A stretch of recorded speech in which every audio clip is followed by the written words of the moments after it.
You know, life doesn't owe you anything. Never complain. All you're owed is an opportunity. Opportunity is abundant. We live in a world that has unlimited opportunity, especially if you're willing to look for it. Looking for it is predicated on the fact that you put in the work. You put in the work because you knew that you were gonna go look for it.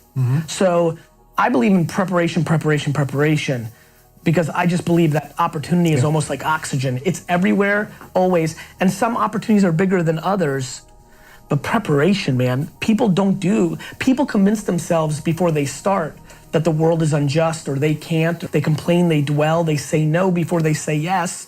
And of course, look, if you say no, it's already over. Like literally if you wake up and say, it's not gonna happen for me, it's already over. You might as well not try. Talk about hard work all the time. It's like, you know, man, if you got to get up every single morning and remind yourself how hard you need to work, you probably need to choose a different profession, you know, because that shouldn't be there. I wake up in the morning excited to get to it. You know, if I'm not training, I'm missing it. If I'm not watching a game of basketball, I miss it. You know, there's no place I'd rather be. And if you have that feeling, then you're truly doing what God has put you on this earth to do. I think the best way to prove your value is to work. Is to learn, is to absorb, to be a sponge, right? But you always want to outwork your potential. You know, as hard as you believe you can work harder than that.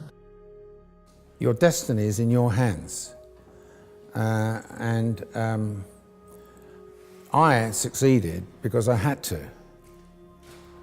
No one sorted anything out for me. And if I was going to do something, I had to do it myself. That's it.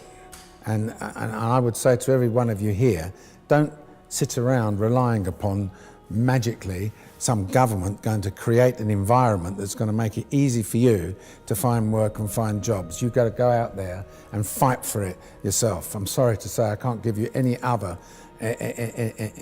form of advice. If you want something bad enough, you do it. And if you look at some of these wannabes that make themselves television stars or and pop stars and all that type of stuff, they have a desire to want to be famous, and they don't stop until they're recognized, and they do. And half the people that you see on television these days in the entertainment industry are those that had a determination that wanted to do it. Working. I saw my parents working. And so to me, and my father always said, Arnold, no matter what you do, be useful. And so that always was in my mind. So I was willing to work. And this is why I always tell people, don't ever expect to get things done through a shortcut. Because a lot of people out there are looking for the shortcut. You know, if it is in bodybuilding, they look for the special food supplements or the special drug or the special this that gives you the edge and stuff like that. You can take whatever you want. But if you're not willing to work 4 or 5 hours a day in the gym, work out and work hard, you're not gonna make it. And no matter what you take. And we've seen it over and over, because anyone can take anything. This is available, the stuff. But I mean, you have to kind of create yourself and make yourself a champion. It's all through hard work. When you come from the working class background that I come from, I feel guilty at 10 to 5 if I'm not in the office.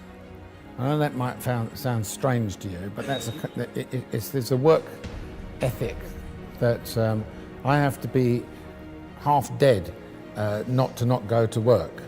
It's a kind of a work ethic that's built into me. Every single morning, I'm standing at the window screaming to the sun to rise because I want this. It's all about effort and what you want. We from nothing, we come from nothing.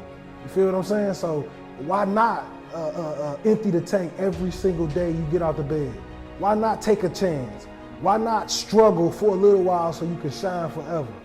That's what it's about. And a lot of people lose out on that opportunity of shining because, you know, you dip and dab. You know, God, when he gives you a gift, he don't want you to play with it. And your faith gotta be big. You know, a lot of us got halfway faith.